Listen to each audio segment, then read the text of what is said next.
Dr. Benício Schmidt, seja muito bem-vindo, especialista em patologia neuromuscular.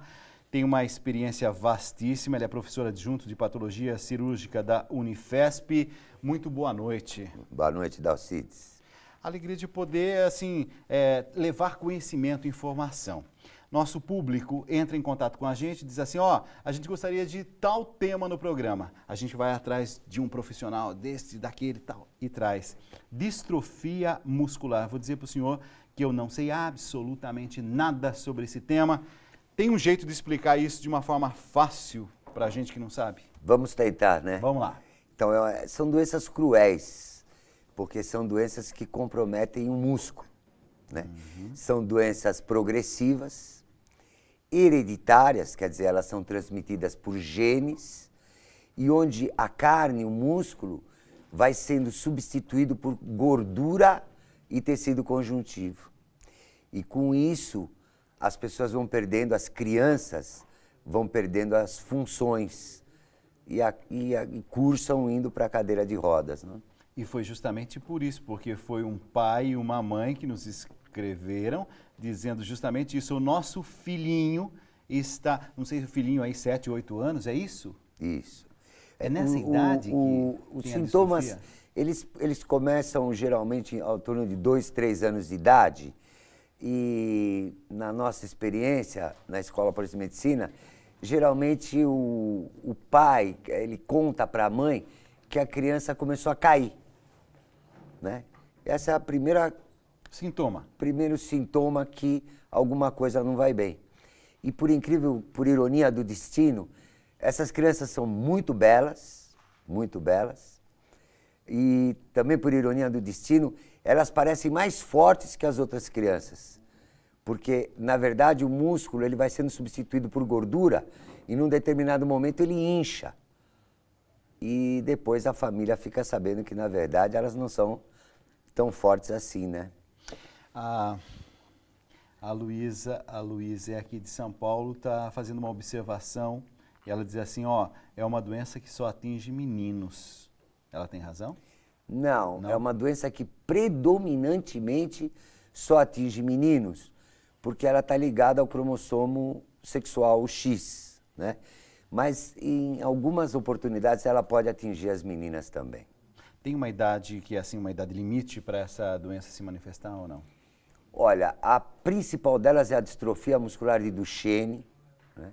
Ela se manifesta entre 2 e 4 anos de idade, né? Ela é a mais frequente, ela acontece em torno de 1 a cada 3.500, 3.600 nascimentos, né?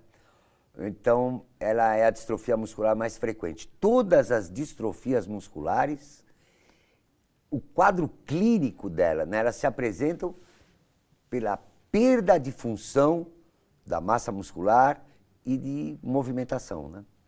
A gente tem um VT, na verdade, uma história, um testemunho de alguém que entrou em contato com a gente e disse assim, olha, estou precisando contar um pouco minha história. E a gente foi atrás de histórias bonitas. A gente vai conhecer a história do Humberto, que tem distrofia muscular e, ao mesmo tempo, assim, uma luta. E ali a gente vê quem está ao lado, o quanto sofre, mas, ao mesmo tempo, o quanto tem assim, a visão. Onde é que a gente quer chegar? E a gente está junto. Quer ver só? Vamos lá.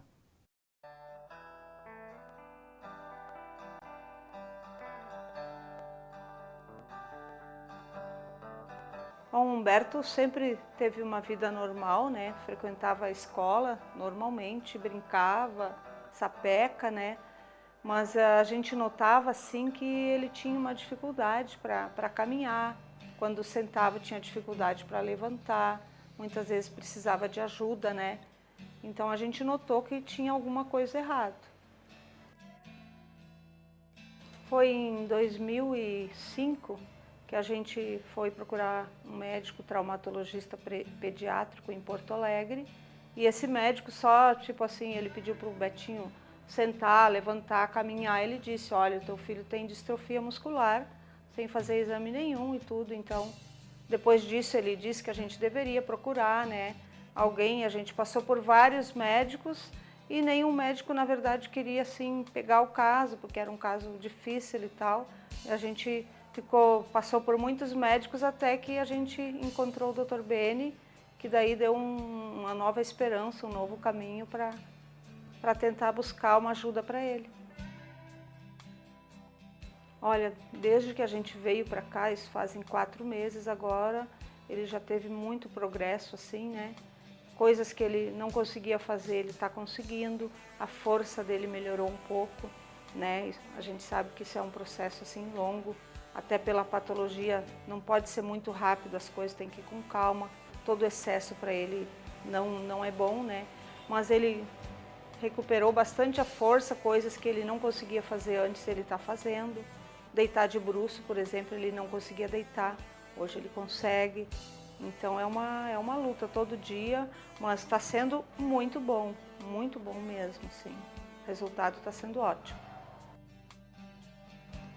As nossas perspectivas assim são de principalmente uma qualidade de vida para ele, né? Que isso é o mais importante.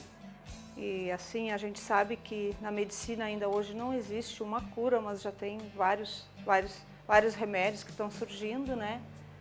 E assim, eu penso, se Deus assim também ajudar, porque ele também tem que, né, é importante para tudo isso, que ele consiga principalmente a qualidade de vida, e se Deus permitir, for a cura, nossa, isso seria o maior presente para nós, né?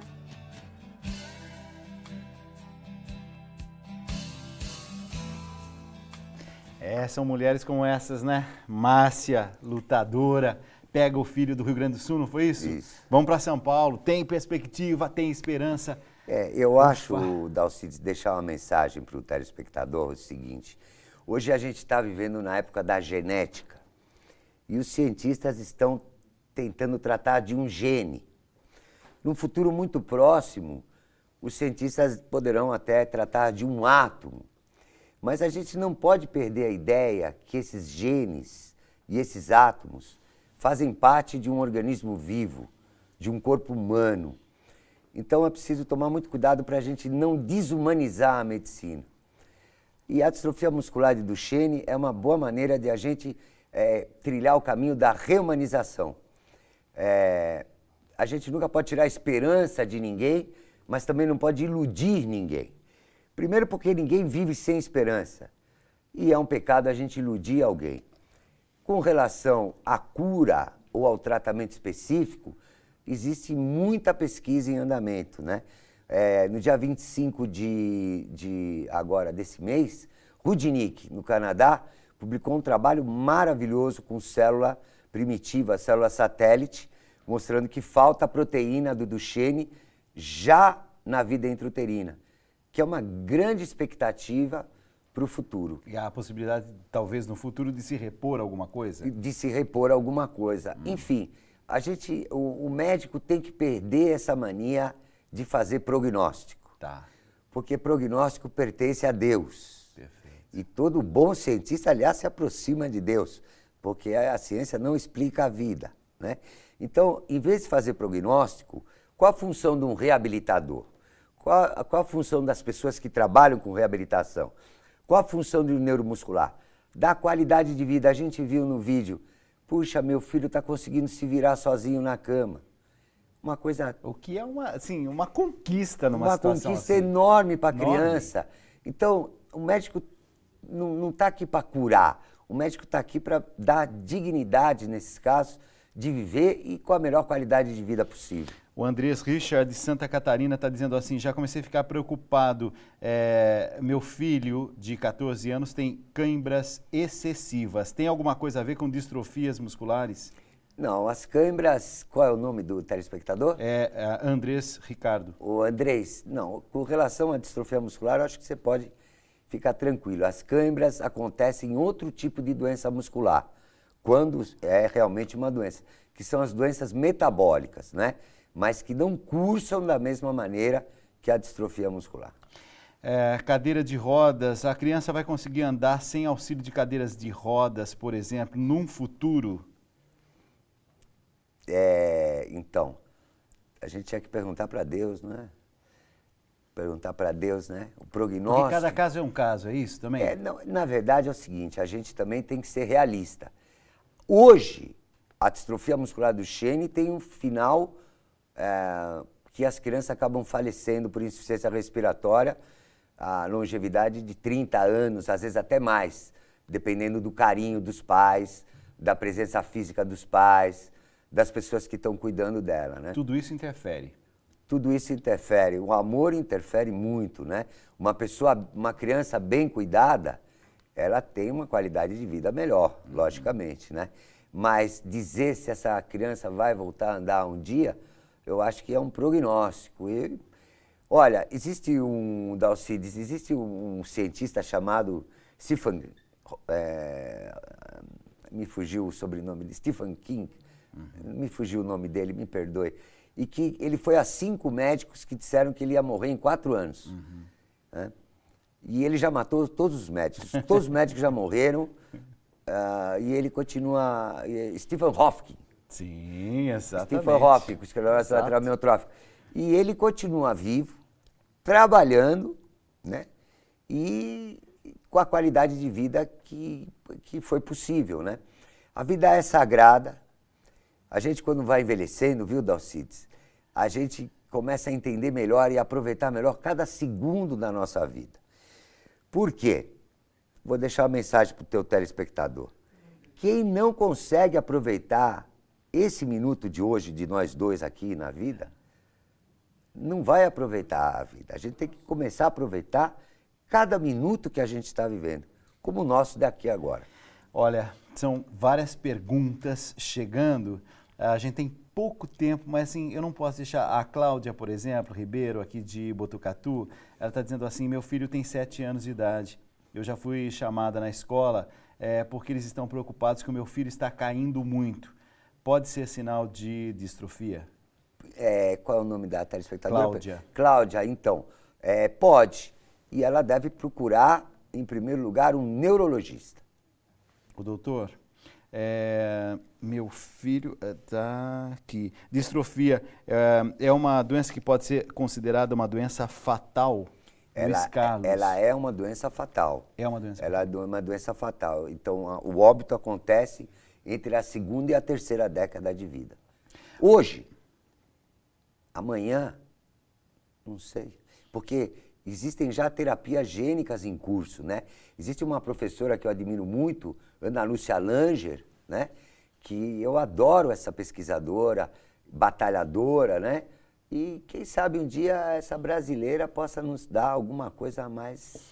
A gente começou falando de Natal, a gente termina essa nossa conversa falando de Natal. Rio Grande do Norte, o Marco Oliveira está dizendo assim, doutor, será que tratamento com acupuntura poderia ajudar no caso de distrofia? Ando preocupado em relação a um parente. Não, eu acho que a acupuntura ela é utilizada geralmente na medicina, principalmente medicina oriental. A gente tem a acupuntura na neuromuscular da Unifesp, mas no alívio da dor. Tá. Né? Essas distrofias musculares, elas não causam dor, se a gente consegue evitar a retração. Eu quero te agradecer. Olha, assim, é um dos médicos mais espiritualistas assim, que eu já encontrei na vida e estou muito feliz nessa noite de ver assim, uma visão muito pé no chão sobre a realidade e ao mesmo tempo com perspectiva de que chega até aqui, daqui para frente existe algo a mais que a gente não pode querer saber ali com uma lupa por onde vai. Olha, Dalcides, eu é que agradeço a Rede Viva de estar podendo passar essas mensagens, né? E dizer que a Escola Paulista de Medicina possui o maior arquivo mundial de patologia muscular, né? E a gente ainda faz um serviço público de qualidade na Unifesp, do qual eu tenho muito orgulho, né?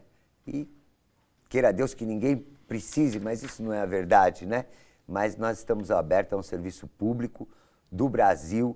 Existem serviços públicos no nosso país que valem a pena. E é com imenso orgulho que eu digo que a neurologia da Unifesp é um deles. Agradecer, doutor Beni Schmidt, especialista em patologia neuromuscular. Nesta noite, respondendo à expectativa de nossos telespectadores, distrofias musculares. Muito obrigado, doutor. Eu é que agradeço.